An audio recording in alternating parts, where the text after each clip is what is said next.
नमस्कार, आदाब, सत श्री अकाल, जय भीम, जोहार। मेरा नाम है नवीन कुमार। दिल्ली में भयानक सर्दी पड़ रही है अभी भी। मौसम विभाग को लगता है कि कुछ गड़बड़ हो रहा है, लेकिन दिल्ली की सर्दियों के बीच पटना का राजनीतिक पारा बहुत बढ़ा हुआ है।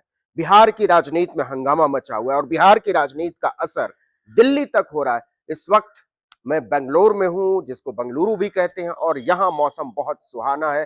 थोड़ी थोड़ी गर्मी भी आप कह सकते हैं। तो दिल्ली में जहां स्वेटर और जैकेट का मौसम है, वहीं बंगलुरु में आप एक हाफ शर्ट पहनकर भी आराम से घूम सकते हैं। लेकिन जो बात मैं करना चाहता हूं वो बात यह है, और वो बात से ज्यादा एक सवाल है कि क्या बिहार के मुख्यमंत्री नीतीश कुमार अपने राजनीतिक जीवन की सबसे बड़ी भूल करने जा रहे हैं, या फिर वो किसी ऐसे मझधार में फंसे हुए हैं जहां से निकलना उनके लिए अब संभव नहीं रह गया है। तो अल्टीमेटली आखिरकार वो भारतीय जनता पार्टी और नरेंद्र मोदी, अमित शाह, जेपी नड्डा की कृपा पर जा टिके हैं, क्योंकि ये तय हो गया है कि नीतीश कुमार फिर से पाला बदलने जा रहे हैं। ये होने जा रहा है। लेकिन ये क्यों होने जा रहा है? क्या ये इतना आसान है कि नीतीश कुमार कभी इधर जाते हैं, कभी उधर जाते हैं और इसमें सिर्फ उनकी मनमर्जी चलती है? क्योंकि एक बात तो तय है कि बिहार की राजनीति किसी के बिना चल सकती है इस वक्त, लेकिन नीतीश कुमार के बिना नहीं चल सकती है। उनकी सीटें, जो जनता दल यूनाइटेड उनकी पार्टी है, उसकी सीटें बीजेपी से कम है, उसकी सीटें आरजेडी से भी बहुत कम है, लगभग आधा आप मान लीजिए। बावजूद इसके नीतीश कुमार बिहार की राजनीति के सबसे कद्दावर चेहरे माने जाते हैं। इसकी वजह क्या है? इसकी वजह की बात करेंगे, लेकिन इससे पहले इस सवाल का जवाब जानना जरूरी है कि आखिर क्यों नीतीश कुमार को भारतीय जनता पार्टी के सामने, नरेंद्र मोदी के सामने झुकना पड़ रहा है। क्योंकि एक बयान याद दिलाना चाहता हूं आपको। नीतीश कुमार ने, ज्यादा दिन नहीं हुए जब सरकार बनाई थी राष्ट्रीय जनता दल, कांग्रेस पार्टी और कम्युनिस्ट पार्टियों के साथ मिलकर, तब उन्होंने एक बयान दिया था, और वो बयान ये था, हम लोग तो सवाल ही नहीं पैदा होता है, मर जाना कबूल है, उनके साथ जाना हमको कभी कबूल नहीं है। यह अच्छी तरह जान लीजिए।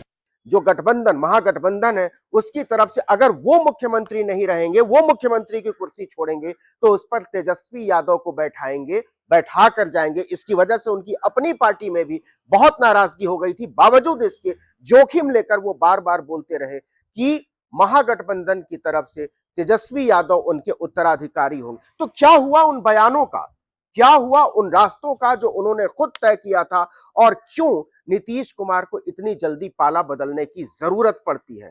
इसके तीन जवाब हैं, और इन तीनों जवाबों पर बिहार से लेकर और दिल्ली तक और पूरे देश में चर्चा चल रही है। क्योंकि नीतीश कुमार इंडिया गठबंधन के सूत्रधार माने जाते हैं। सबसे ज्यादा मशक्कत इंडिया गठबंधन को खड़ा करने में अगर किसी एक नेता ने की थी, तो नीतीश कुमार ने की थी। इसकी सारी बैठकों में वो शामिल रहे, वो बयान देते रहे, और यहां तक कि जब संयोजक पद के लिए, गठबंधन के संयोजक पद के लिए उनके नाम का प्रस्ताव आया, तो उन्होंने इनकार कर दिया था आखिरी बैठक में, और कहा था कि इसकी जरूरत नहीं है, वो पद के लिए काम नहीं करेंगे, वो नरेंद्र मोदी के खिलाफ जो नैरेटिव बनेगा उसके लिए काम करेंगे। और तब तब भी ये सवाल उठा था कि क्या नीतीश कुमार पहली बार पाला बदलने वाले हैं, और इंडिया गठबंधन और एनडीए, राष्ट्रीय जनतांत्रिक गठबंधन, इन दोनों के बीच नीतीश कुमार झूल रहे हैं।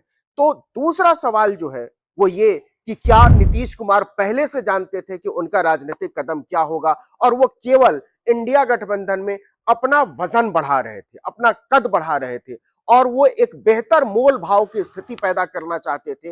वो पहले से जानते थे कि उनका फैसला 2024 के चुनाव से पहले क्या होगा, और वो इंडिया गठबंधन में सिर्फ उनकी पोस्टरिंग थी, और जानबूझकर उन्होंने इसलिए संयोजक का पद स्वीकार नहीं किया क्योंकि इसके बाद उनके लिए गठबंधन को छोड़ना और तोड़ना दोनों बड़ा मुश्किल हो जाता है।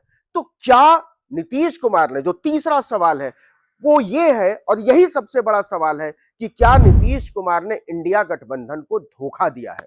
क्योंकि कांग्रेस पार्टी की सारी उम्मीदें जो है ममता बनर्जी के अलग होने से, उन्होंने साफ साफ कहा कि बंगाल में तो अकेले वही चुनाव लड़ेंगी, और कम्युनिस्ट पार्टियों के साथ मिलकर कांग्रेस जिस तरीके से उनकी बेइज्जती कर रही है, उनके साथ बर्ताव कर रही है, उसके साथ निर्वाह बड़ा मुश्किल। इसके बाद सारी उम्मीदें वो चाहे मल्लिकार्जुन खड़गे हो या सोनिया गांधी हो या फिर खुद राहुल गांधी हो, सारी उम्मीदें नीतीश कुमार की तरफ जाकर टिक गई थी। और नीतीश कुमार के लिए भी एक बेहतर स्थिति थी, क्योंकि ममता बनर्जी के किनारे होने के बाद अगर इंडिया गठबंधन में कोई सबसे बड़ा चेहरा बचा था तो वो नीतीश कुमार थे। लेकिन इसके पहले वो तय कर चुके थे कि उनका कदम क्या होने वाला है। जीतन राम मांझी, उन्होंने बहुत दिनों पहले कह दिया था कि 26 जनवरी से पहले बिहार में बहुत बड़ा धमाका होने वाला है। इसका मतलब यह है कि नीतीश कुमार लगातार बातचीत कर रहे थे। 26 जनवरी का जो पटना में झंडोत्तोलन समारोह था, उसमें उप मुख्यमंत्री तेजस्वी यादव और मुख्यमंत्री नीतीश कुमार दोनों वहां मौजूद थे, लेकिन दोनों की आपस में कोई बातचीत नहीं होती है। ये क्या कहता है? क्या नीतीश कुमार लगातार दोनों तरफ से खेल रहे थे? क्या वो दोधारी तलवार जो है वो चला रहे थे और इसके बाद वो पहले से फैसला कर चुके थे कि वो किस तरफ जाने वाले हैं? लेकिन इसके आगे की जो बात है कि समझौता क्या हुआ है, क्या समझौता हुआ है, नीतीश कुमार को ऐसा क्या मिल गया है जिसकी वजह से उनके लिए भाजपा के साथ जाना उनकी मजबूरी बन गया है?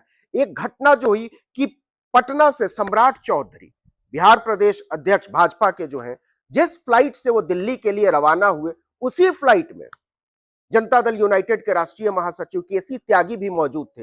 हालांकि केसी त्यागी का कहना यह है कि दोनों के बीच कोई राजनीतिक बातचीत नहीं हुई, लेकिन क्या यह केवल इत्तेफाक है कि जिस फ्लाइट से बिहार के प्रदेश अध्यक्ष भाजपा के दिल्ली रवाना होते हैं अमित शाह से मिलने के लिए, जेपी नड्डा से मिलने के लिए, पार्टी के दूसरे बड़े नेताओं से मिलने के लिए, उसी फ्लाइट में नीतीश कुमार के नंबर 2 माने जाने वाले संगठन में केसी त्यागी भी मौजूद होते हैं। कमाल की बात देखिए कि जब अमित शाह से मुलाकात के बाद, जब बिहार बीजेपी के नेताओं की मुलाकात होती है अमित शाह से, और उसके बाद जब नेता बाहर निकलते हैं, तो सुशील मोदी से कोई सवाल नहीं पूछा जाता, सिर्फ इतना पूछा जाता है कि अंदर क्या बात हुई।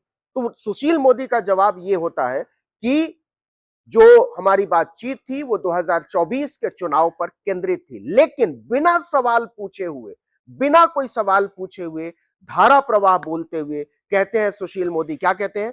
वो कहते हैं कि जहां तक नीतीश कुमार का सवाल है तो कभी भी हमने दरवाजे बंद नहीं किए, राजनीति हमेशा संभावनाओं के साथ चलता है। बिना सवाल पूछे हुए उन्होंने नीतीश कुमार का नाम ले लिया। इसका मतलब यह है कि नीतीश कुमार भीतर ही भीतर लंबे समय से खिचड़ी पका रहे थे। उनके दिमाग में पहले से तय था कि वो गठबंधन को तोड़ेंगे भी और छोड़ेंगे भी।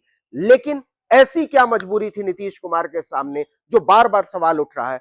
तो जो अंदरूनी सूत्र बताते हैं वो ये कहते हैं कि नीतीश कुमार के सामने कोई चारा नहीं रह गया था सिवाय इसके कि वो आराम से भारतीय जनता पार्टी के साथ चले जाएं और थोड़ा बहुत जो बार्गेनिंग है, थोड़ी बहुत जो बार्गेनिंग है, जो मोल भाव है, वो कर लें। लेकिन उनके सामने जाना मजबूरी बन गया था।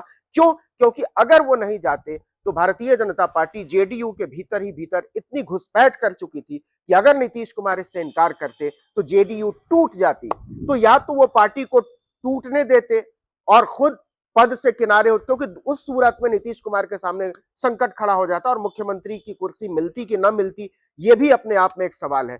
तो नीतीश कुमार ने अपनी पार्टी को बचाने के लिए, अपनी सरकार को बचाने के लिए और अपने पद को बचाने के लिए जो समझौता किया है भारतीय जनता पार्टी के साथ, वो इतिहास में ऐसी घटनाएं बहुत कम होती हैं कि इतना बड़ा नेता, इतने बड़े स्टेचर का नेता जब कहता है कि इस जन्म में तो भारतीय जनता पार्टी के साथ समझौता होने से रहा, नरेंद्र मोदी के साथ मैं जाने से रहा, और वो इस बयान के 1 साल के भीतर चले जाते हैं भारतीय जनता पार्टी के साथ। हालांकि अब इसका औपचारिक ऐलान बचा हुआ है, लेकिन बावजूद इसके नीतीश कुमार इस समय अपने राजनीतिक जीवन के सबसे बड़े भंवर में है। और कहा तो यहां तक जा रहा है कि नीतीश कुमार अगर इस बार सीएम बन भी गए तो भी वो अपनी पार्टी को बचा नहीं पाएंगे, और जो बिहार विधानसभा का अगला चुनाव होगा उसमें नीतीश कुमार मुख्यमंत्री उसके लिए चेहरा नहीं होंगे और किसी भी सूरत में उनकी पार्टी टूटने वाली है। लेकिन इससे आगे का सवाल यह है कि इंडिया गठबंधन का क्या होगा, राष्ट्रीय जनता दल का अगला रास्ता क्या होगा, कांग्रेस पार्टी का अगला रास्ता क्या होगा, अगला रास्ता क्या होगा उन कम्युनिस्ट पार्टियों का जिन्होंने नीतीश कुमार पर भरोसा करके, जिन्होंने सरकार में अपनी हिस्सेदारी का वादा निभाया, उन सब के सामने एक बड़ा संकट खड़ा हो गया है। 2024 का चुनाव सिर पर है और उससे ठीक पहले नीतीश कुमार ने जिस तरीके की पैंतरेबाजी दिखाई है वो राजनीतिक इतिहास में बहुत कम देखने को मिलता। लालू यादव कहा करते थे कि नीतीश कुमार के पेट में दांत है। तो क्या ये बात सच है? अब सबकी निगाहें इस बात पर टिकी हुई हैं कि इंडिया गठबंधन की अगली चाल क्या होती है, अगला कदम क्या होता है। लेकिन एक बात तय है कि नीतीश कुमार की जो विश्वसनीयता है वो डगमगा गई है, वो मिट्टी में मिलती हुई नजर आ रही है। और कुछ लोग तो ये कह रहे हैं कि जो हाल नीतीश कुमार ने अपने राजनीतिक जीवन के उत्तरार्ध में जॉर्ज फर्नांडिस का किया था, वही हाल नरेंद्र मोदी ने नीतीश कुमार का कर दिया है। ये बात कितनी सच है, आने वाले कुछ दिनों में पता चल जाएगा। तो इस वीडियो में इतना ही, लेकिन अगर आर्टिकल 19 इंडिया को आपने अब तक सब्सक्राइब नहीं किया है तो फौरन कीजिए, बेल आइकॉन दबाइए, घंटी जैसी आकृति, लाइक कीजिए और कमेंट करके बताइए हमारा वीडियो आपको कैसा लगा। यूट्यूब पर देख रहे हैं तो हमारे चैनल को सब्सक्राइब कीजिए, फेसबुक पर देख रहे हैं तो हमारे पेज को लाइक कीजिए, इंस्टाग्राम पर हमें फॉलो कीजिए और हमारा ट्विटर हैंडल है article19_India। हमारा व्हाट्सएप चैनल भी है, हमारे वीडियोस आपको लगातार मिले इसके लिए article 19 इंडिया व्हाट्सएप चैनल को भी आप फॉलो कर सकते हैं। नमस्कार।